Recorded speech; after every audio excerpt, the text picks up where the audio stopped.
পতিত জমি রাখবো না, অলস হয়ে থাকবো না।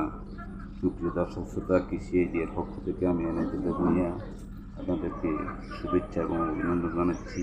আমরা আজকে ভিডিওর মাধ্যমে বর্ষাকালের জনপ্রিয় সবজি চিচিঙ্গা নিয়ে আলাপ করব। গ্রিন কোবরা নামে এই জাতটি চাষ করেছেন জনক কৃষক ফয়েজ আহমদ। তিনি মাত্র 60 শতক জমিতে এই জাতটি চাষ করেন। সুষম সার, সঠিক পরিচর্যা, বাইরে খুঁটি আন্ত পরিচর্যার ফলে দেখুন কী পরিমাণ চিচিঙ্গা ধরেছে। তিনি এই জমিতে কোনো প্রকার বিষ প্রয়োগ করেন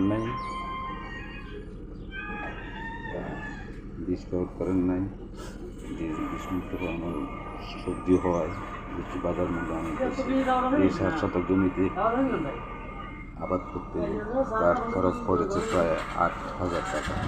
এরপরে তিনি প্রায় 17,000 টাকার চিচিঙ্গা বিক্রি করেছেন। বাজারে উচ্চ মূল্য থাকায় খুব ভালো লাভ হচ্ছে না এবং আরও প্রায় 15,000 টাকার সবজি বিক্রি করতে পারবেন বলে আশা করছি। দেখুন, আমরা ভিডিওর মাধ্যমে দেখানোর চেষ্টা করছি কীভাবে চিচিঙ্গাটা ধরছে।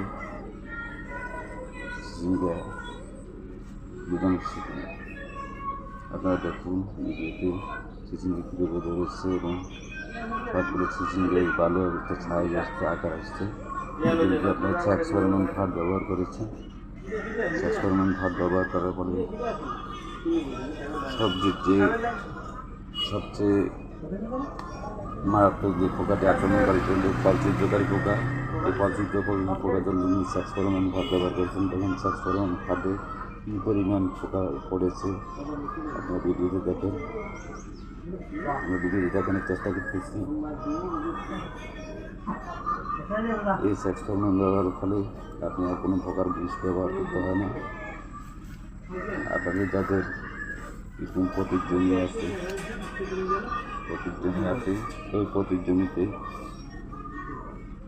উঁচু জমি থাকলে বর্ষাকালে এই জাতীয় সবজিটি চাষ করে, চিচিঙ্গাটি চাষ করে ভালো লাভ আশা করতে পারে এবং এই সবজিটি যদি বাণিজ্যিকভাবে চাষ করেন উচ্চ মূল্যের ফসল হওয়ায় এখান থেকে অর্থনৈতিকভাবে স্বাবলম্বী হওয়া সম্ভব। আপনি ঘরের খুব অল্প খরচে লাভবান সবজি হিসেবে এটি আবাদ করতে পারবেন। যেহেতু চিচিঙ্গা এটি উচ্চ মূল্যের ফসল এবং বর্ষাকালে হয়, বর্ষাকালে সবজি উৎপাদন কম হওয়ায় বাজার মূল্য বেশি থাকে। আমরা ভিডিওর মাধ্যমে আপনাদেরকে সচেতন পরিবর্তন দিয়ে দেখানোর চেষ্টা করতেছি। আপনাদের উৎসাহ আমাদের কারণে আমরা নতুন নতুন ভিডিও নিয়ে আপনাদের মাঝে হাজির হওয়ার চেষ্টা করি প্রত্যেক সময়। যদি সঠিক পরিচর্যা করতে পারেন এবং আপনাদের উৎসাহ অনুপ্রেরণা কৃষি